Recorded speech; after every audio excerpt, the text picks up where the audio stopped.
After Mahapajapati Gotami, the Buddha's stepmother, gained ordination, she went to see him and asked for a short Dhamma teaching that she could take and practice with. And he taught her 8 principles for deciding what really is Dhamma, what really is Vinaya. If any activity, any teaching was in line with these principles, then it was genuine Dhamma, genuine Vinaya. If it was in line with the opposites, it was not.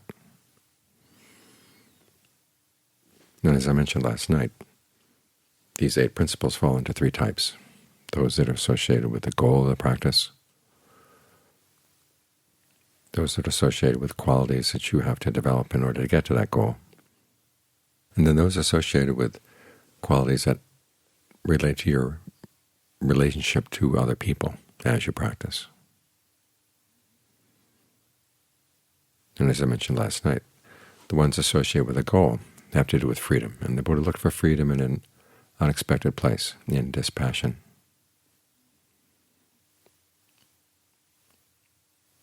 Gaining freedom from the concerns that tie the mind down to its passions, like going out into the wilderness after having been wound up in the issues of being around home, being around your neighborhood, all the back and forth that goes between people. You get out into the wilderness and you realize how petty all those issues are. And it's good that you're free from them. That's dispassion.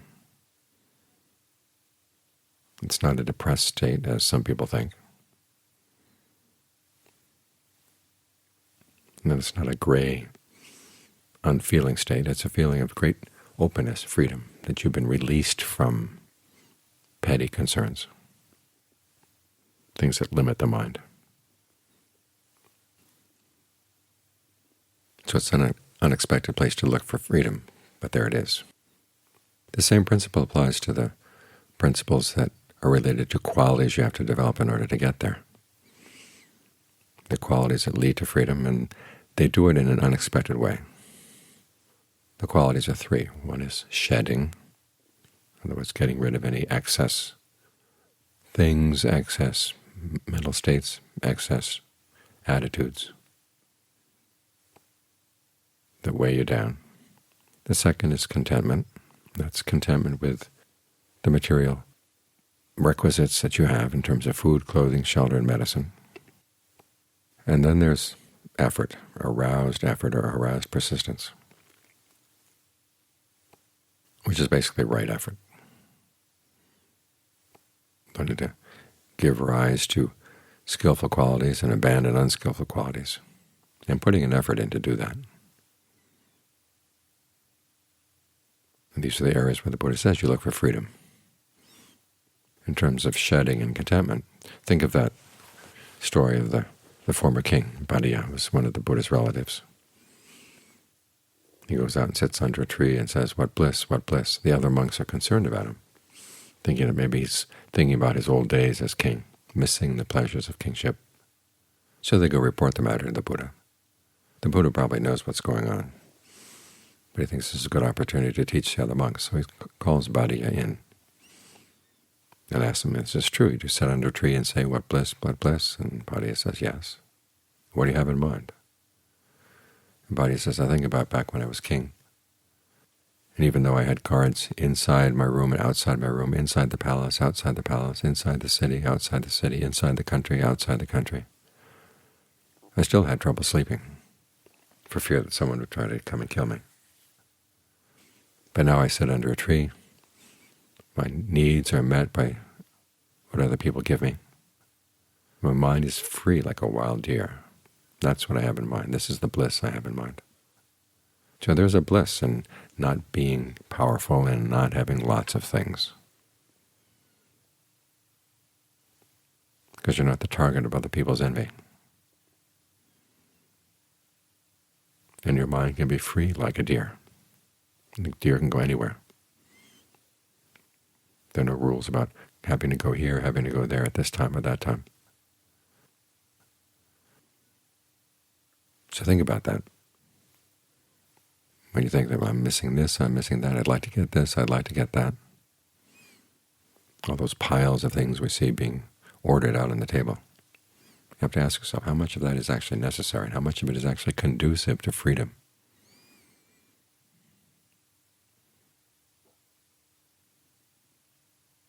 So in that way, the shedding and the contentment go together. They're different in the sense that shedding involves not only shedding material things, but also attitudes. The cases in the canon have to do with shedding pride. There's one case of someone who was very good-looking, so good-looking he figured he didn't have to bow down to anybody. It was when he was able to shed his pride and bow down to the Buddha that he was able to get someplace in the practice.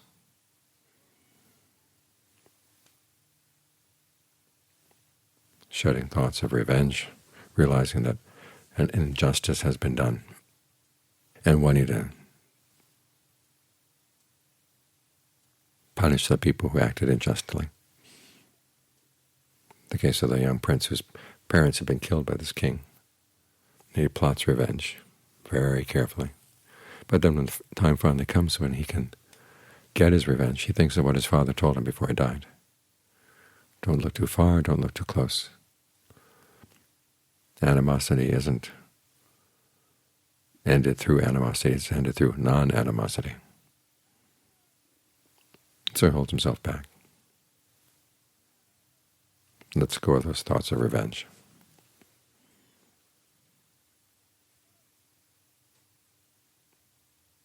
And as a result, he benefited in many ways.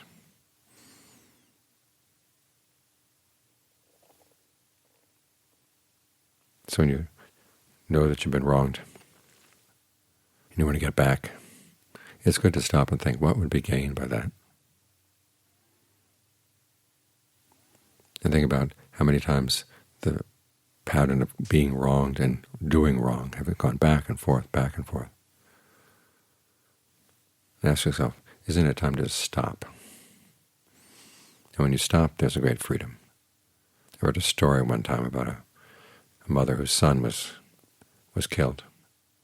This was over in a Muslim country where the law was that the parents of someone who had been killed had the right to decide whether, if the culprit was caught, whether to forgive him or not.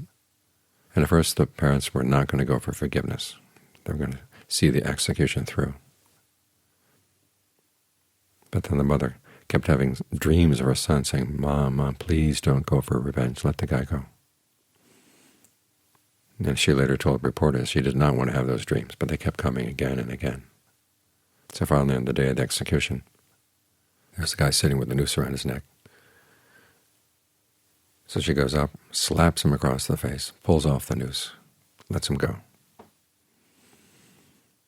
And afterwards she said she felt a great sense of freedom after that.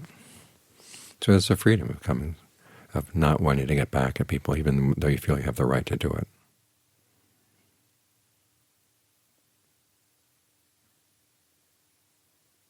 It's through non-animosity that animosities are ended.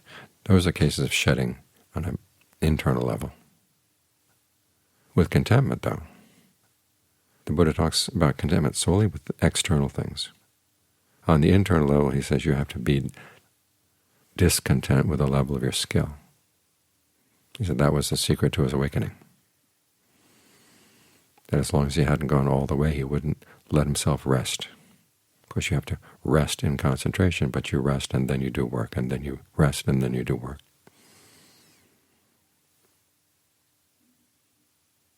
But he wouldn't let himself be satisfied, saying, well, this must be good enough, I'll just content myself here.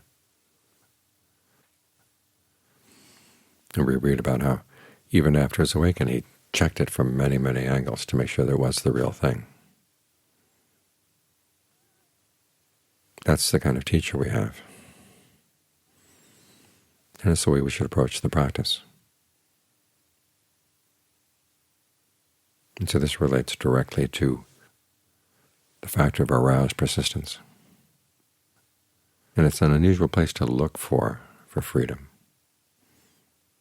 But the principle of right effort is that you look for the causes and the effects. What kind of actions lead to what kind of effects, and then you judge the actions as whether you want to do them based on the effects. Most of us when we can, we just do what we want and don't do what we don't want. It's only when we're forced to do things we don't want that we do it. We do it against our will. Or we're forced to have to abstain from things we would like to do. But here the Buddha is saying voluntarily. You learn how to enjoy doing the things that you don't like to do, but you know will give good results. And you learn how to enjoy stopping yourself from doing things that you like to do that will give bad results. That's the sign of wisdom. And that's where freedom lies. You're freed from your likes and dislikes, because they're so arbitrary. You think about the foods you like now, the foods you used to like 10 years ago, 20 years ago, 30 years ago. Your taste in music, your taste in all kinds of things, it just keeps changing. It's all very arbitrary. And if you let yourself be ruled by these things, and if the things you like are going to get you to do things that are going to lead to bad results down the line, why do them? That's a sign of slavery.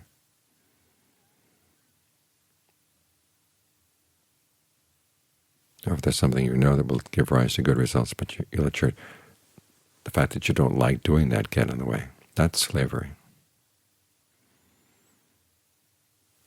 You free yourself when you act in line with the discernment. That's why the Buddha put a principle of causality at the center of his shortest description of awakening.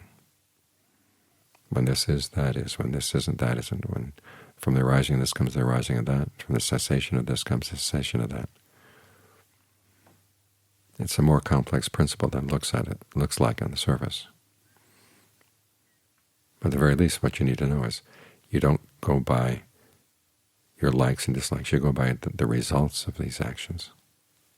Because when the Buddha is applying that principle, he's not concerned about causality in general, the causality of billiard balls or the causality of planets.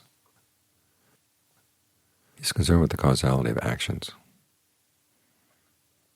and how they can either lead to long-term happiness or long-term pain. And so you're freeing yourself from the long-term pain that comes from just going by your likes and dislikes. You're opening yourself to the dimension of acts that lead to genuine happiness.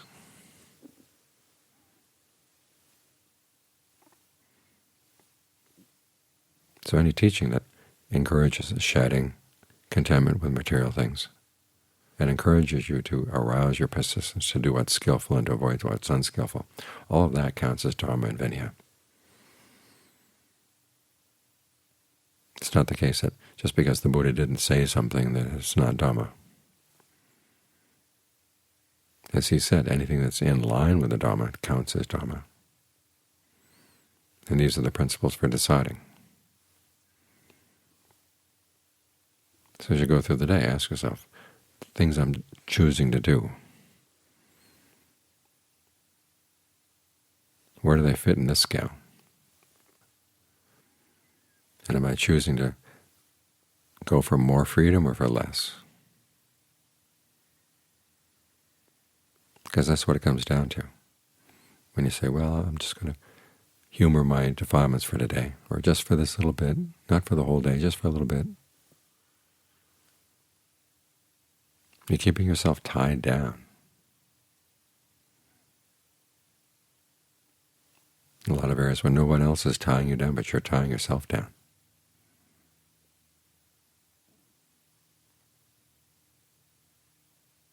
So think about how you can learn how to do the things that you may not like doing, but you can talk yourself into doing them, because you know that they're going to lead to good results.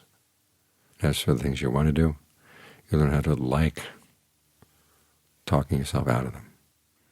That's what it means to be in line with the customs of the noble ones, to delight in abandoning and to delight in developing, abandoning unskillful qualities and developing skillful ones.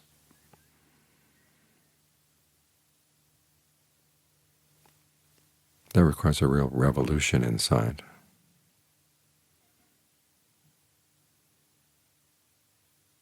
Ever think about revolutions that have taken place in the world that were done for the sake of freedom, see what they've led us. They can't compare with the Buddha's revolution. His freedom is genuine.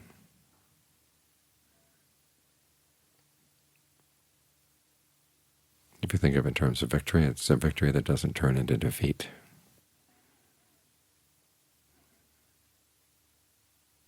So this is another case of practicing the Dharma in accordance with the Dhamma. The Buddha gives us these principles for recognizing what is Dharma and what's not.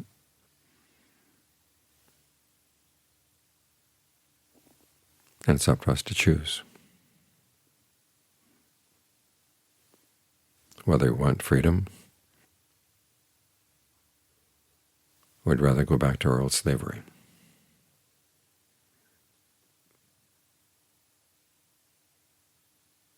So try to think of it in those terms. It makes it a lot easier to choose the path that leads to freedom.